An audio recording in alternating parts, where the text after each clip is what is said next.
Hello everyone, welcome to our channel The Education Seeker, and today I have come up with a conceptual problem based on batch reduction. And in this transformation, two diastereomers, that is A and B, are formed in the reaction medium, and the question is which of the following is formed as major product, that is whether A is major product or B, and also explain the stereochemical outcome of it, that is we need to explain the reason behind diastereoselectivity. And before going into the solution part, let me say something about the reactant molecule, that is this molecule. And this is basically a furan that is substituted, right? And this is amide functionality, and if we simply cut this carbon nitrogen bond, it will be 1 2 3, that is 3-methyl furan 2 carboxylic acid, and this is an amine, or you can call it chiral auxiliary, right? And this chiral auxiliary has been installed to 3-methyl furan 2 carboxylic acid just to bring diastereoselectivity during the course of the reaction. And let me come to the solution part. And first of all, I will say that partial reduction of heterocyclic compound like furan is possible if it is connected to an electron withdrawing group. Note it. And to stabilize the intermediate radical anion or dianion, right? So this molecule, this reactant molecule under lithium and liquid ammonia will form this dianion intermediate, and this negative charge can be easily protonated. But this negative charge cannot be protonated so easily because it is stabilized through the carbonyl group. So you can use, or you can explore this negative charge to quench with any electrophile.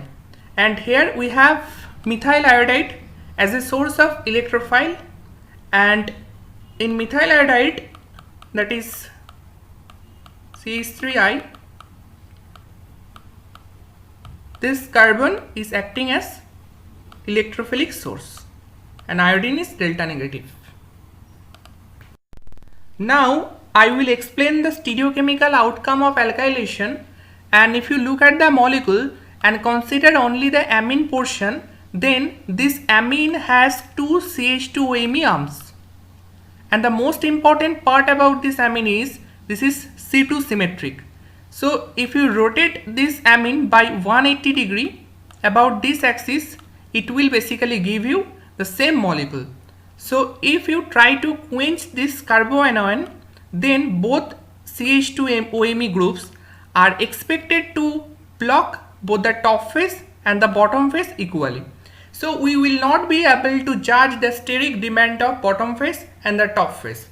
And in order to explain the selectivity of reductive alkylation, we need to consider both Z enolate and E enolate.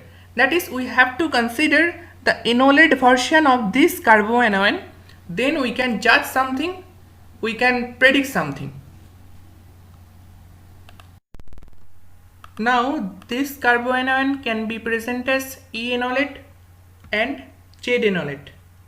And if we assume that the amide unit is planar in order to maximize conjugation, then the reaction is supposed to go through E enolate, because E enolate is much more stable than Z enolate, as in case of Z enolate there is tremendous allylic strength.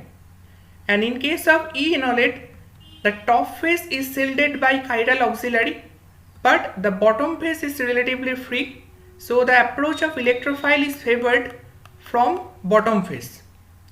And if we consider the CN bond rotation of this Z enolate, then this will produce this conformation where the top phase is sterically crowded and the bottom phase is relatively free. But this part is completely unanswered.